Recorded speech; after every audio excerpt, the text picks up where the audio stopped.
이제는 해도 빨리 지고 또 날씨도 이제 춥다고 말하기에 전혀 어색함이 없는 그러한 계절이기 때문에 우리들의 어떤 그 행동이 조금 이렇게 힘들어질 수 있습니다. 이럴 때일수록 우리가 더 열심히 내어 하나님의 성전을 찾는 일과 하나님을 경배하는 일에 최선의 노력을 경주하면 더욱더 하나님께 칭찬 듣는 성도들이 될 것이라 생각합니다. 우리가 지난 시간에 이제 심령이 가난한 자가 복을 받을 것이고 애통하는 자가 복을 받을 것이고 온유한 자가 이제 복을 받는다라고 하는 이야기를 나누었는데, 오늘 이제 그 이후의 말씀을 좀 살펴보도록 하겠습니다. 먼저 심령이 가난하다, 마음이 가난하다, 이것은 어떠한 사람들을 지칭하여 하는 이야기일까요? 뭔가 이 자신의 부족함을 크게 느끼는 사람, 다른 어떠한 것보다도 이 영적인 필요를 크게 빈곤하게 느끼는 사람들. 그런데 이 가난한 마음을 뭔가 이렇게 채워야 되는데, 이 채워줄 수 있는 유일한 존재는 예수님밖에 없다라고 하는 사실을 알고 예수님께 달려가는 사람들이 이제 복을 받는단 말이죠. 심령이 가난하여 예수님께 나아간 사람들은 예수님을 바라봄과 동시에 누구의 모습을, 자신의 모습을 적나라하게, 내가 정말 이러한 이유 때문에 죽을 수밖에 없고, 자기의 죄됨을 깨닫기 때문에 예수 그리스도의 보혈을 절대적으로 필요로 하는 사람들이 이 심령의 가난함을 느끼는 사람들. 그런데 예수님께서는 채워주실 수 있는 유일한 자격자잖아요. 그렇죠? 우리의 심령의 빈곤함을 채워줄 수 있는 유일한 자격자. 그런데 어떠한 사람들에게 넉넉히 채워주냐면 애통하는 사람들에게, 그냥 죄를 정말 슬퍼하며 애통하며 그것을 버리고자 결심하는 사람들에게 우리 주님께서는 용서라고 하는 정말 어마무시한 이 우주적인 축복을 주신단 말이죠. 그렇죠? 네. 그러한 애통함이 우리 모두의 경험, 이전의 경험들이어야 되고 현재적 경험이어야 되고, 그러한 어떤 그 애통한 심령이 이제 예수 그리스도의 거룩하신 은혜로 말미암아 늘 위로함을 받아야 되는데, 그것은 하나님께서 우리를 용서하셨다. 과거의 죄도, 현재의 죄도, 앞으로의 죄도 용서하셨다라고 하는 이 아가페적인 이 하나님의 사랑을 깊이 깨닫고 우리 자신을 내려놓을 때 우리는 그 용서를 넉넉히 경험할 수 있는 거예요. 그렇죠? 예. 그러한 사람들이 복을 받는 것인데, 이제 이 죄의 용서를 받은 사람들에게 나타나는 특징 가운데 하나가 뭐냐면 관대함이에요. 다른 사람들에 대한 관대함. 그것이 무엇이냐면 여기서 다른 사람들에게 이제 이 관대하다라고 하는 말은 다른 사람들의 죄를 용납한다라고 하는 말이 아니고 죄인을 사랑한다는 이야기예요. 그 관대함이 난 관대하니까 오케이, 넌 그러한 죄를 짓고 살아, 괜찮아 이게 아니라 우리 예수님께서도 죄를 엄청나게 싫어하잖아요. 그렇죠? 하지만 죄인은 엄청나게 사랑하시잖아요. 이러한 관대한 마음이 이 용서를, 하나님의 용서를 경험한 사람들에게 나타나는 특징 중에 하나이다라고 하는 사실. 그래서 여러분들의 삶 가운데서 나타나야 할 아름다운 삶의 특징은 이 관대함, 상대에게 이 관대함이 나타나야 된다. 왜 그러냐면 우리가 다른 사람들의 죄를 용서하지 못하고 산다고 하는 것은 내가 하나님께로부터 용서함을 경험하지 못한 사람들만이 나타내는 증상이에요. 그렇죠? 그렇기 때문에 1만 달란트 빚진 자와 100데나리온 빚진 자의 이 비유를 통해서 우리에게 분명한 가르침을 주고 있는 것이고, 주의 기도문을 통해서도 우리에게 분명한 가르침을 주고 있는 것이거든요.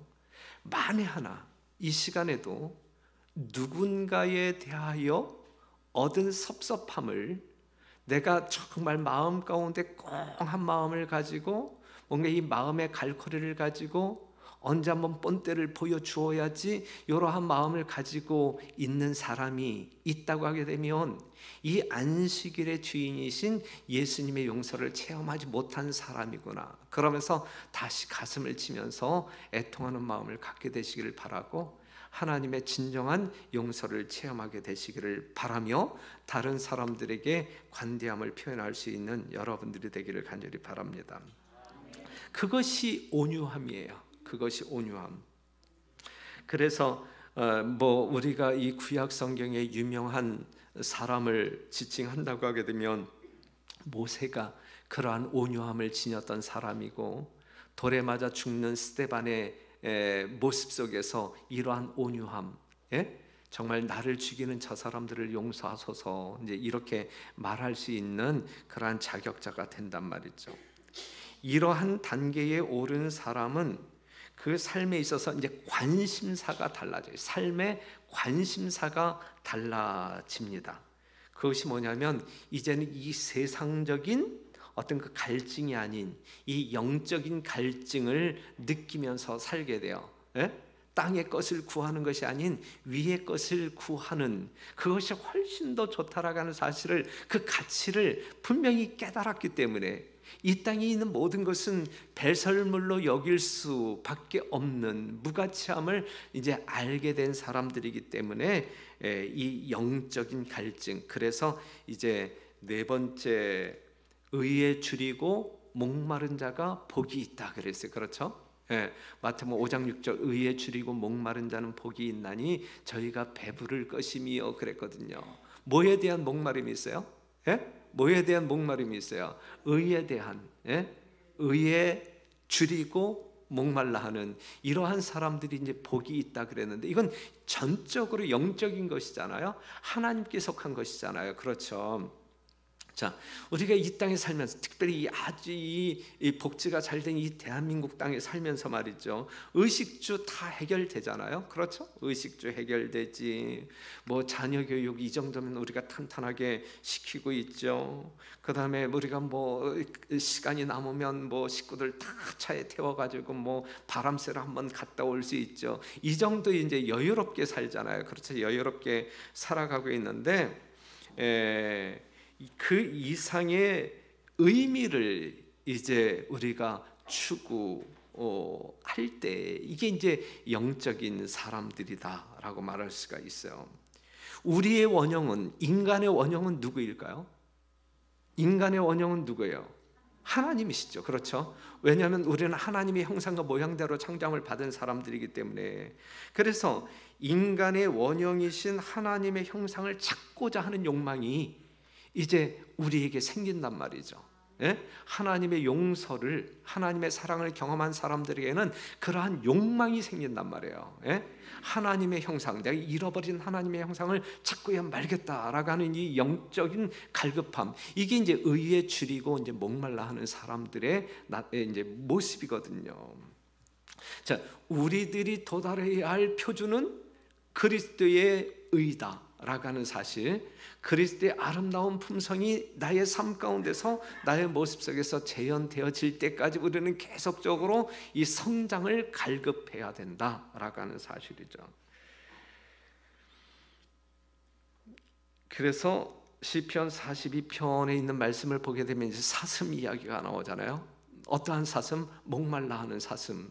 하나님이여, 사슴이 시냇물을 찾기에 갈급함 같이 내 영혼이 주를 찾기에 갈급하나이다 그랬어요.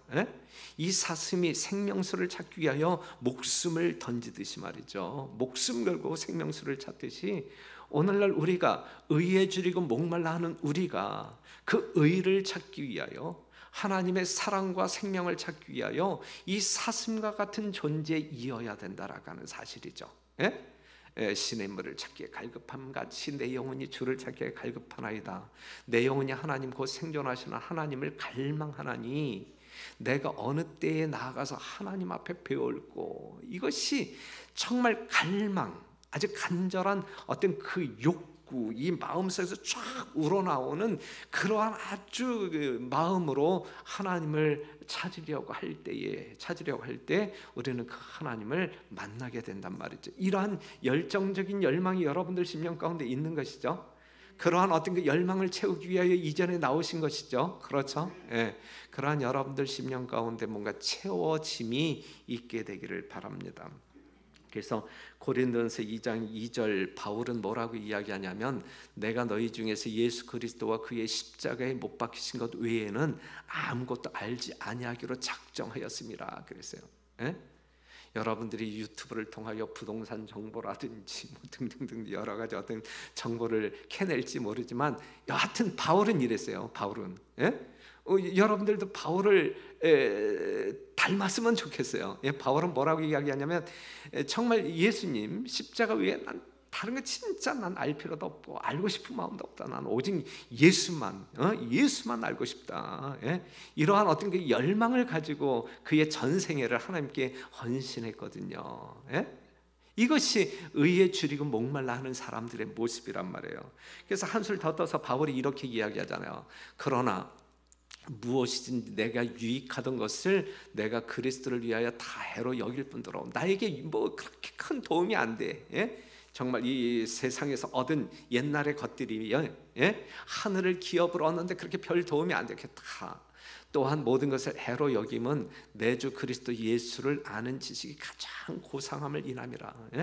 하나님을 아는 것이 그것이 가장 고상함을 알기 때문에 그 가치를 알기 때문에 모든 것을 다 잃어버리고 배설물로 여겼다 그랬거든요.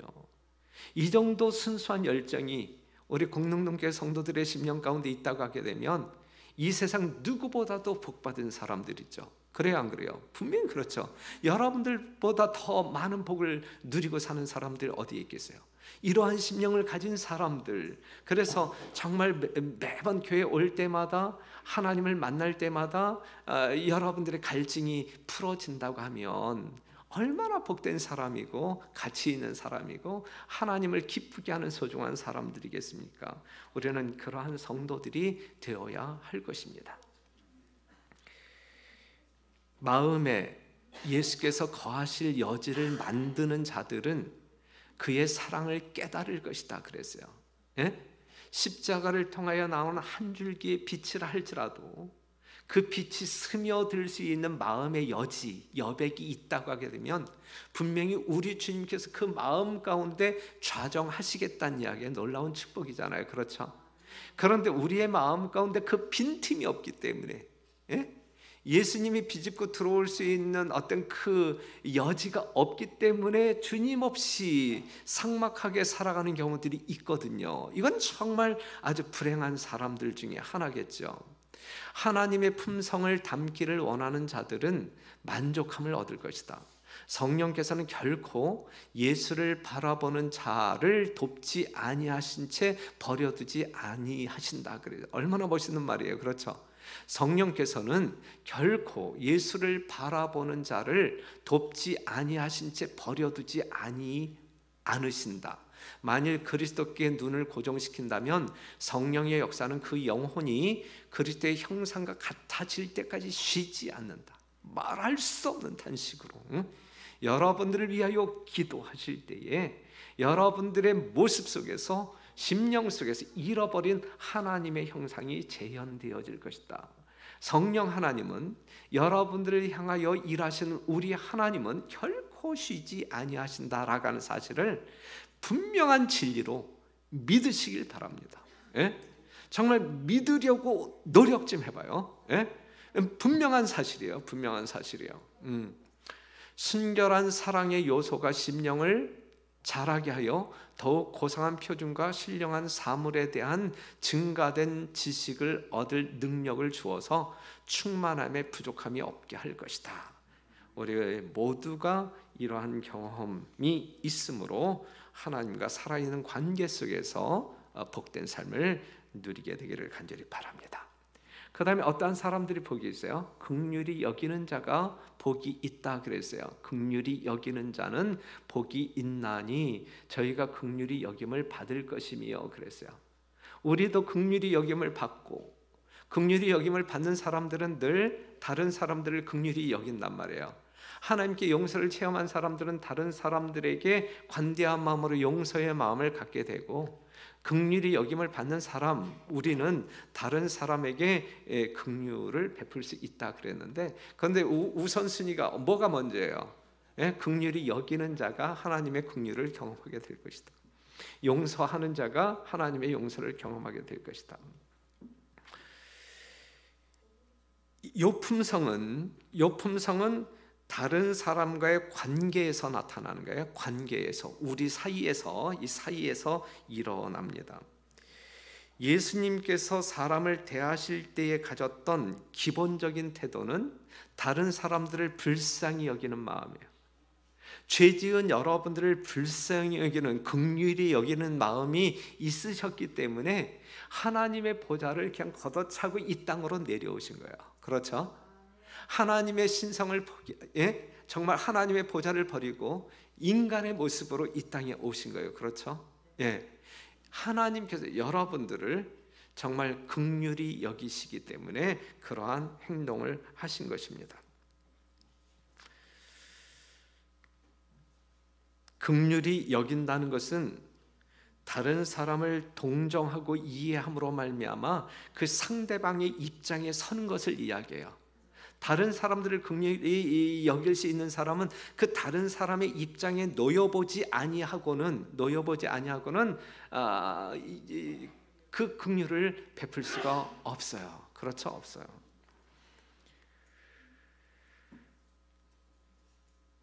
그래서 이제 긍휼의 특징 몇 가지를 여러분들에게 소개한다고 하게 되면, 긍휼한 정신에는 너그러운 용서가 따른다. 좀 반복되는 이야기지만, 그런데 여기서 말하고 있는 것은 말로만 하는 용서가 아니라 오케이, 내가 너 용서했어. 알았어, 내가 용서했어. 이 말로만 하는 용서가 아니라 표현과 태도의 변화가 있어야 돼요. 말로만. 우리 주님께서는 우리의 중심을 꿰뚫어 보시잖아요. 그렇죠? 여러분들이 말로만 하는 것인지, 아니면 그냥 외식적으로 그냥 행동으로만 하는 것인지, 아니면 진짜 이 마음 가운데서 우러나온 진실된 마음으로 하는 것인지 누구는 안단 말이에요. 하나님은 아신단 말이에요. 그냥 우리는 늘 하나님 앞에 있는 사람의 모습으로 살아야지, 하나님은 온데간데 없고 너와 나 우리 둘만 있지, 한번 붙어볼래? 이제 이런 식으로 살아서는 안 된다는 이야기. 그렇죠? 우리는 늘 하나님 앞에 있는 사람이라 그러한 심령으로 살 때 우리는 하나님의 일을 온전하게 수행할 수 있어요. 마태복음 6장 14절, 너희가 사람의 과실을 용서하면 너희 천부께서도 너희 과실을 용서하시려니와 너희가 사람의 과실을 용서하지 아니하면 너희 아버지께서도 너희 과실을 용서하지 아니하시리라 그랬어요. 저에 대하여 뭔가 이렇게 야속한 마음이라든지 불편한 마음이라든지 용서하지 못한 마음 가지고 있다고 하면 이 시간 회개해야 여러분들이 하늘에 갈 수 있어요. 맞아요? 틀려? 자, 하늘에 가기 싫은 사람들은 저를 용서하지 않아도 돼요. 만약에 이제 저는 하늘에 갔고 여러분들 중에 누군가가 안 왔다고 하게 되면, 아, 그분은 내가 공능 넘게 있을 때 나를 용서하지 않았구나, 이렇게. 그 다음에 이 동정심을 이제 우리가 가져야 되는데, 빌립보서 2장 3절에 있는 말씀을 보게 되면, 아무 일에든지 다툼이나 허영으로 하지 말고 오직 겸손한 마음으로 각각 자기보다 남을 낫게 여기고 각각 자기 일을 돌아볼 뿐더러 또한 각각 다른 사람들의 일을 돌아보아 나의 기쁨을 충만케 하라 그랬어요. 이게 긍휼이에요. 긍휼. 그냥 다른 사람에게 동정심을 갖는 거예요. 각각 다른 사람들의 일을 돌아보아 나의 기쁨을 충만케 하라. 여러분들이 누군가, 정말 여러분들의 도움을 필요로 하는 누군가에게 하나님의 사랑을, 하나님이 해야 할 행동을 대신 이렇게 전달한다고 하게 되면 여러분들의 그 아름다운 모습을 통하여 우리 하나님은 기쁨 충만할 것이다. 그러니까 여러분들은 하나님을 기쁘시게 하는 자가 될 것이다 라고 하는 사실이죠. 그 다음에 이 긍휼히 여기는 사람들은 선한 행실이 뒤따라요. 그냥 동정심만 가지고 있는 것이 아니라 실제적인 행동이 따른단 말이에요. 그냥 행동하는 믿음을 우리는 가지고 있어야 돼요. 행동하지 않는 믿음은 죽은 믿음이에요. 행동하는 믿음이 살아있는 믿음이고 그 믿음으로 말미암아 구원받는 거예요. 행동하지 않는 믿음으로 구원받을 자 아무도 없어요. 행동하는 그 믿음으로 말미암아 구원받는다.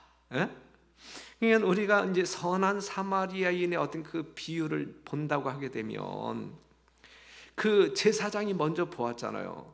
그냥 지나쳤잖아요. 그 다음에 레위인이 보았잖아요. 그냥 지나쳤잖아요.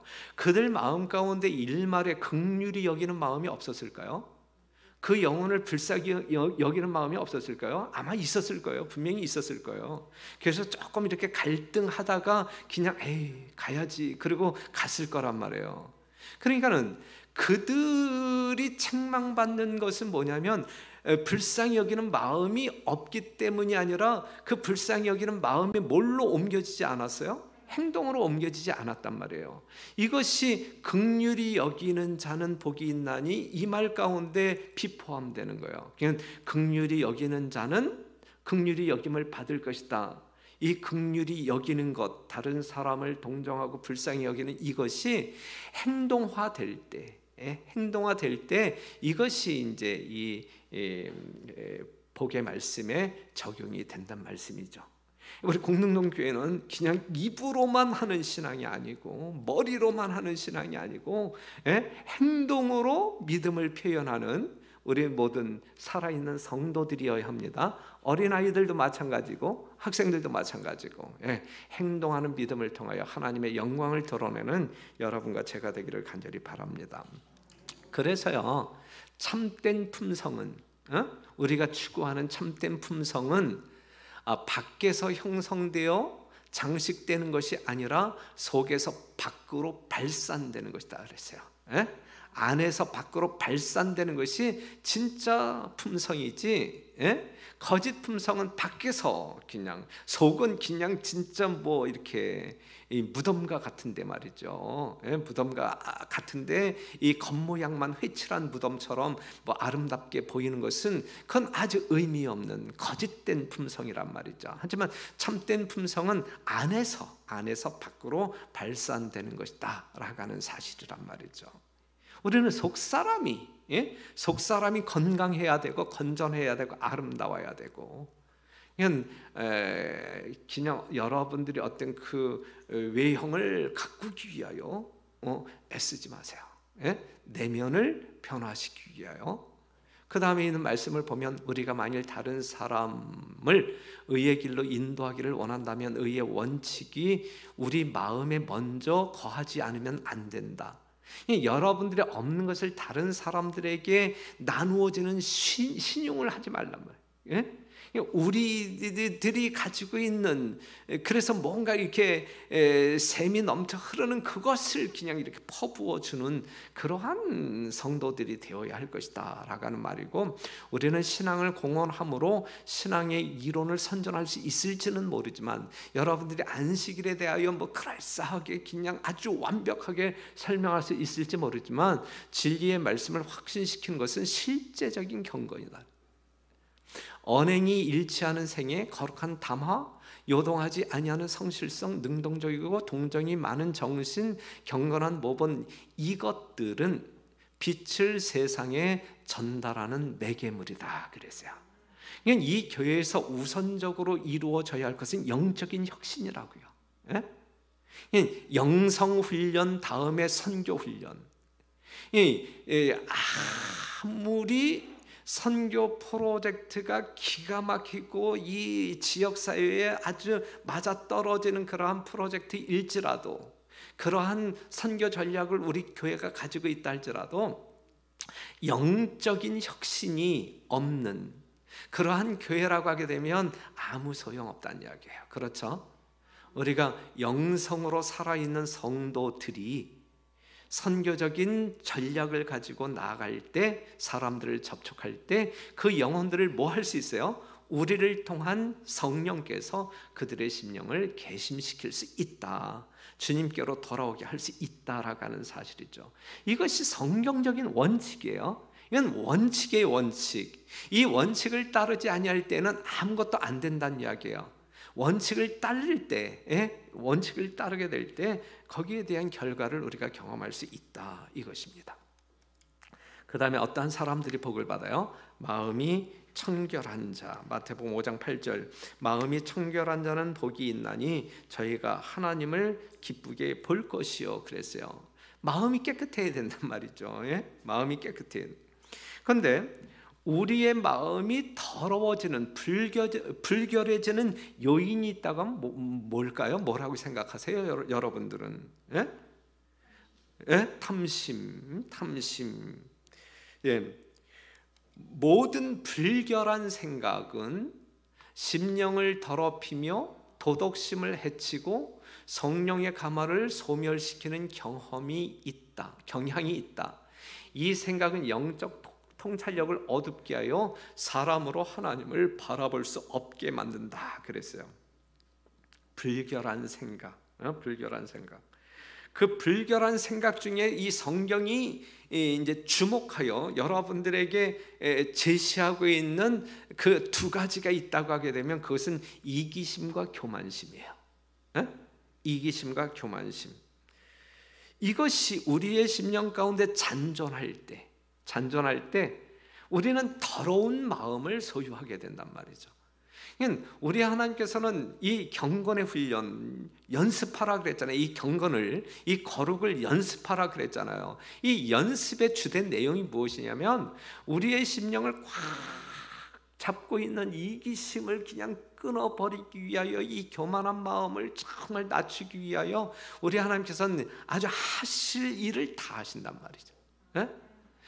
이기심과 교만한 마음, 이제 우리 내일 이제 또 천거위원 뽑고 이제 신년도 이제 직원을 뽑아야 되는데, 뭔가 이 마음 가운데 이기심이 있고 교만한 마음이 있으면 조그만 일로도 조금만 뭐 소외된 듯한 어떤 그 느낌이 느껴지게 되면 또 삐지고 또 이제 일을 또 일으킬 수 있단 말이죠. 이런 것들이 없어져야 된단 말이지. 이러한 것들이, 우리의 마음 가운데 아무런 이기심, 교만한 마음, 이러한 것들이 없고 되어진 모든 일들이 하나님의 거룩한 임재로 말미암아 하나님의 뜻대로 이루어졌다라고 하는 그 결과 앞에서 하나님께 영광 돌리고 다 같이 합력해서 이 세천세기별 땅끝까지 증거하는 일에 뭐 세워진 어떠한 직원들만이 하는 일인가요? 아니잖아요. 모든 사람들이 작은 일에 충성함으로 말미암아 이 마지막 사업을 마쳐야 할 남은 백성으로 부름을 받았죠. 그렇죠?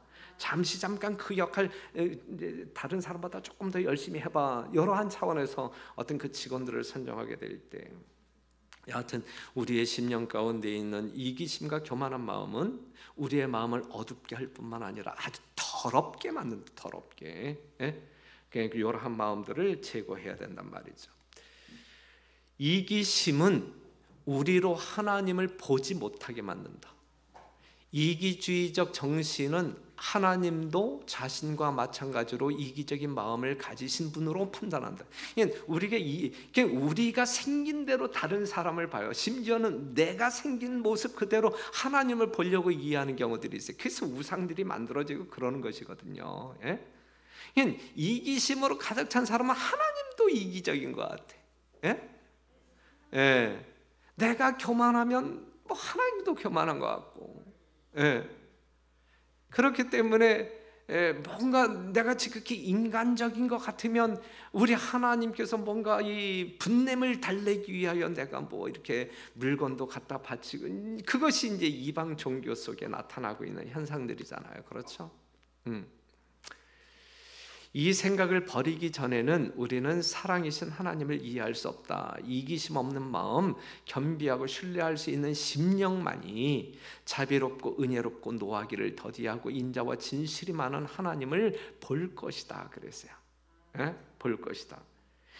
이 깨끗한 마음, 이러한 이기적인 마음이나 교만한 마음이 없는 깨끗한 마음을 소유한 사람들은 하나님이 어떠한 분인지 충분히 이 땅에서도 충분히 이해하고, 그렇기 때문에 그 하나님과 교통하는 그 시간이 너무너무 소중하고 즐겁고 행복하고, 그래서 안식일이 다른 어떠한 날보다 더 기다려지고 그러한 삶을 살게 되는 것이잖아요. 그렇죠? 오늘 하나님을 보시고 여기까지 오셨죠? 대답하기 곤란하시나요? 아니죠? 예, 여러분들은 자연스럽게 아멘으로 대답할 수 있죠. 우리는 지금 이 땅에서 믿음을 통해 왕이신 하나님을 바라본다. 그래서 믿음을 통해 사랑하는 성도 여러분, 보아야 합니다. 누구를? 하나님을 보아야 합니다. 무엇을 통하여? 믿음을 통하여.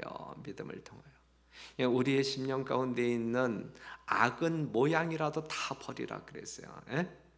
이기적인 마음, 교만한 마음, 정말 으뜸 중에 으뜸인 이기심과 교만한 마음이 우리 하나님의 심령 가운데는 일도 없어요. 그렇죠? 그 마음을, 그리스도의 마음을 우리가 소유하게 될 때 우리는 정결한 사람 되어 하나님을 바라볼 수 있다. 매 순간 하나님을 바라보는 삶을 살게 된다라고 하는 사실이죠. 그 다음에 어떤 사람이 복이 있어요? 화평케 하는 자가 복이 있다 그랬어요. 마태복음 5장 9절, 화평케 하는 자는 복이 있나니 저희가 하나님의 아들이라 일컬음을 받을 것이며. 그래. 누구를 닮은? 화평케 하는 자는 누구를 닮은? 그냥 그 애비의 그 아들. 우리는 하나님의 자녀들로 살아가고 있잖아요. 늘 청결한 마음으로 하나님을 바라보며 하늘을 명상하는 사람의 마음에는 뭐가 있냐면 화평이 있어요. 화평. 하나님을 바라보는 사람들의 심령 가운데, 자, 청결한 자가 하나님을 본다 그랬잖아요. 하나님을 늘 바라보고 사는 사람들, 하나님의 사랑이 무엇인지, 하나님의 능력이 무엇인지, 하나님이 지금 나에게 어떻게 지금 이렇게 작용하고 계시는지, 그러한 모든 것들을 아는 사람들, 그렇기 때문에 요한복음 14장 1절에 있는 말씀처럼 하나님을 믿으니 또 나를 믿어라. 그러한 사람들의 특징이 뭐예요? 너희는 마음에 근심하지 말라잖아요. 그렇죠? 마음에 근심이 없다니까요. 마음에 평화가 있다니. 우리 주님께서 우리에게 평안을 주시기 위하여 이 땅에 오셨잖아요. 하나님께서 주시는 평안을 누려야지. 그렇죠? 우리가 하나님께 나와서 뭔가 하나님께로부터 뭔가 받고 사는 사람들인데, 하나님께로부터 무언가 받지 아니하고는 살 수 없는 사람들이잖아요. 하나님께 받아가지고 받은 것으로 사는 사람들이잖아요. 우리 하나님께서는 여러분들에게 평안을 주신다니까요. 그렇죠? 그 평안을 우리가 받아서 누려야 그게 진짜 살아있는 성도들이죠. 하나님을 하나님이라고 부르면서 하나님께서 주시는 것을 우리가 누리지 못한다고 하게 되면 뭐예요? 그게 뭐예요? 그렇죠? 그냥 하나님께로부터 받은 것을 우리가 누리며 살 때에 우리는 하나님의 자녀가 되는 것이거든요.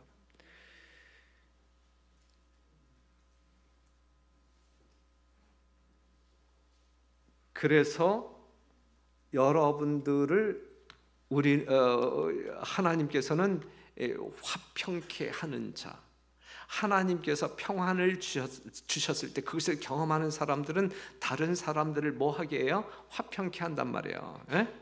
다른 사람들 성질 긁지 말고 여러분들이 정말 이렇게 존재함으로 말미암아 거기에 화기애애한 분위기가 생성이 돼야 돼요. 그렇죠?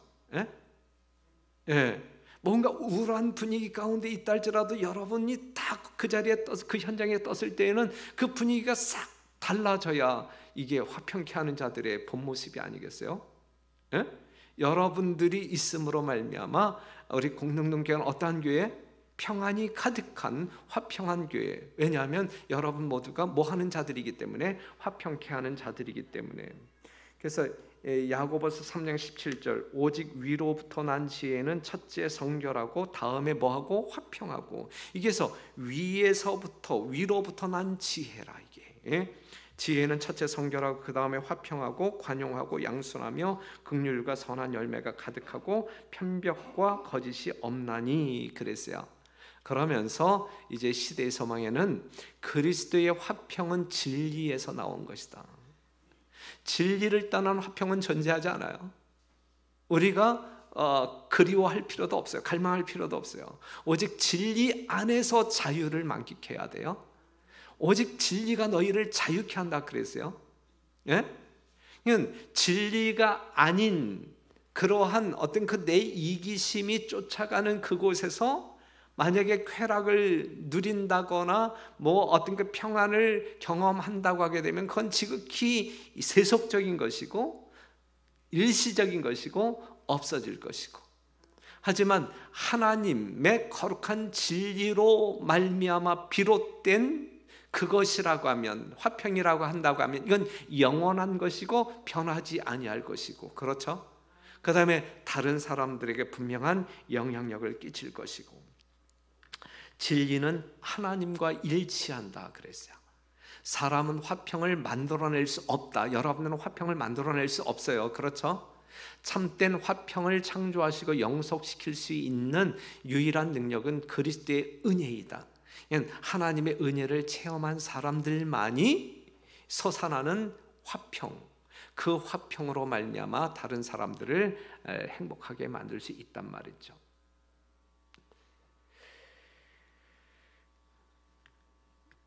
많은 사람들이 이 땅에 있는 재물이나 명성이나 명예나 선행에 대한 칭찬, 그러한 것들로 행복을 얻으려고 하지만 여러분들은 제발 이거는 출발이 잘못된 것이니까 애시당초 그냥 시도하지도 말고 위의 것을 구하는 가운데 우리에게 진짜 어떤 화평을 주실 수 있는 하나님만을 바라보며 하나님께로부터 받아 누리시는 여러분과 제가 되기를 간절히 바랍니다.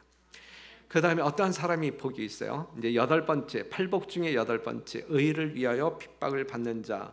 의를 위하여 핍박을 받는 자는 복이 있나니 천국이 저희 것임이라 그랬어요. 천국이 저희 것임이라. 그러니까 하나님을 바르게 믿는 사람들은 핍박을 받는 것이 필수예요. 필연적인 거예요. 그리스도인들이 욕먹는 것이 필연적인 거예요. 안식일 교회가 이단이라고 하는 소리 듣는 게 필연적인 거예요? 뭐가 아닙니까? 아니긴 맞습니다. 하나님이 말하는 이단은 아니야 우리는. 그렇죠? 하지만 저희들이 말하는 이단임에 틀림이 없어요. 안식일 교회는 이단임에 틀림이 없다니까. 저희들이 말하는 세상 사람들이 말하는 일요일 교인들이 말하는 이단임에 틀림이 없다니까요. 예. 우리가 하나님의 말씀대로 진짜 하나님께서 이 마지막 시대에 남은 백성들이 살기를 원하는 모양대로 여러분들이 철저하게 산다고 하게 되면 우리가 별의 볼 소리 다 듣고 살아야 돼요. 지금 이 마지막 시대에 지금 우리가 이단 소리 안 듣는 것 자체가 이상한 거예요. 예? 그들과 다를 바가 없기 때문에 이단 소리를 안 듣는 것이지, 우리가 그들과 다르게 우리가 신앙생활을 한다고 하게 되면요 대번에 이단 소리 들어야 돼요. 양도둑 소리 들어야 돼요. 바벨론 가운데 그들 중에 있는 하나님의 백성들을 끌어내야 할 사람들이거든요. 예? 이 주변에 있는 일요일 교회에 나가고 있는 하나님의 신실한 백성들을 끄집어내야 할 사람들이거든요. 우리의 사명이. 그렇게 끄집어냄에도 불구하고 우리가 양도둑 소리 안 듣겠어요? 옛날엔 안식일 교회가 잠깐 전도회 한다 그러면 그 주변에 있는 개신교회가 바짝 긴장하고 말이죠. 자기네 교인들 이 전도회에 참석하지 못하게 하려고 아주 그냥 보초 서가면서 가로막고 그랬는데, 요즘 이 교회에서 전도회를 하든 말든 관심이 있어요 없어요? 전혀 관심이 없어요. 전혀 관심이 없어요. 마지막 시대에 우리가 성경 봐요. 하나님의 신실한 주의 종들이, 제자들이 핍박받지 아니하고 복음 증거한 적이 있어요 없어요? 없다고요. 예? 하나님의 의를 위하여 생애한다고 하게 되면, 우리가 신실하게 생애한다고 하게 되면 핍박은 필연적인 거예요. 우리가 이단 소리 당연히 들어야 돼요. 당연히 들어야 돼요. 이 시대에 우리가 일 안 하고 진짜 하나님의 거룩한 뜻대로 살지 아니하니까 그러한 소리 안 듣고, 뭐 심지어는 뭐 일요일께 몇 목사들이 모여가지고 뭐 포럼 이후에 안식일 교회는 뭐 이단이 아니야, 그런다고 해서 일요일 교회에서 수많은 영혼들이 이 교회로 몰려오나요? 아니잖아요. 이단 소리, 이단이 아니라고 해서 이 교회에 들어오는 어떤 그 장벽이 완전히 무너졌나요? 그 이후에 일요일 교인들이 이렇게 막 들어오고 그랬나요? 아니잖아요. 아니잖아요. 우리가 이단 소리 들어가면, 양도덕 소리 들을 때 오히려 우리 교회는 부흥했어요. 더 많은 영혼들이, 저 뒤에 있는 분들도 그 시대에 들어온 사람들인데 우리 정영덕 집사님이나 김선숙 집사님 다 그 시대에 성서 예언 연구를 통해서 그때 우리 교회에 오게 되면 그 교회는 발칵 뒤집히지 않아요? 이게 정상이거든요. 그래서 의를 위하여 핍박을 받는 자는 복이 있나니 천국이 저희 것임이라 그랬어요. 그래서 디모데후서 3장 12절 보게 되면 무릇 그리스도 예수 안에서 경건하게 살고자 하는 자는 핍박을 받으리라 그러세요. 우리가 경건하게 안 사니까 핍박을 안 받는 거지. 경건하게 살고자 한다고 하게 되면 핍박을 받는다는, 이게 하나님의 말씀이야 아니면 저속호의 말이에요? 하나님의 말씀이잖아. 하나님의 말씀, 진리의 말씀인데, 진리의 말씀. 어두움은 빛을 싫어하기 때문에 그래요. 어두움은 빛을 싫어요. 그런데 여러분들이 빛으로 살게 될 때, 빛을 갈망하는 정말 어떤 그 심령이 가난한 사람들에겐 여러분들이 빛이 되어 그들에게 복음을 증거할 수 있어요. 그래서 그 영혼들이 여러분들 때문에 구원받는다고요. 빛 가운데로 들어온다고요. 하지만 그 심령이 가난하지 아니한, 이미 사단에게 완전한 포로가 된 이 어두움의, 이 사단의 대리자들은 여러분들을 싫어한다니까요. 빛을 싫어한다니까요. 그렇기 때문에 빛이 증거되지 못하도록 차단하기 위해 별짓을 다 한다니까요. 이게 핍박으로 이르러 올 수 있는 것이죠. 우리는 정상적으로 살아야 돼요. 정상적으로 산다고 하게 되면 이단 소리 듣는 게 맞다. 핍박, 핍박이요 오거라, 박해요 오거라, 이러한 다부진 마음을 가지고 용기 백배한 모습으로 우리들이 살아야 되는 것이거든요. 어제는 이제 주차 문제 때문에 우리 부목사 데리고 이제 구청에 갔었는데, 그 주차 담당 그 팀장이 하는 이야기가, 목사님, 그 지역이 이 주차 민원이 가장 많이 들어오는 지역이래. 여기가. 그런데 보통 지난 안식일날 여러분들이 많이 놀랐죠. 뭐 노란 딱지 차에 막 붙이고 그랬었죠. 그렇죠? 우리 교회가 진리교회니까 이 사단이 시샘함으로 말미암아 뭔가 이 예배를 이제 방해하기 위한 거 아니겠? 만약에 그렇다고 하게 되면 우리는 기쁜 마음으로 그거 받아들일 수 있는데, 그런데 요 골목에 안식일 교회가 있는데 뭐 지역 주민들에게 뭐 그렇게 뭐 이렇게 아름다운 향기도 없고 뭐 이렇게 모범도 없고, 뭐 만약에 그러한 이유 때문에 아주 밉상이어서 만약에 민원이 들어간다고 하게 되면 우리는 회개해야 되고, 그렇죠? 둘 중에 하나예요. 둘 중에 하나. 여하튼 이 지역 주민들하고 싸우지는 말고, 우리는 핍박을 받는다 할지라도, 우리의 어떤 거룩한 행실 때문에 핍박을 받을지라도 그들과 맞짱 뜨지 말고 그냥 우리는 그냥 맞아 죽어도 그냥 맞아.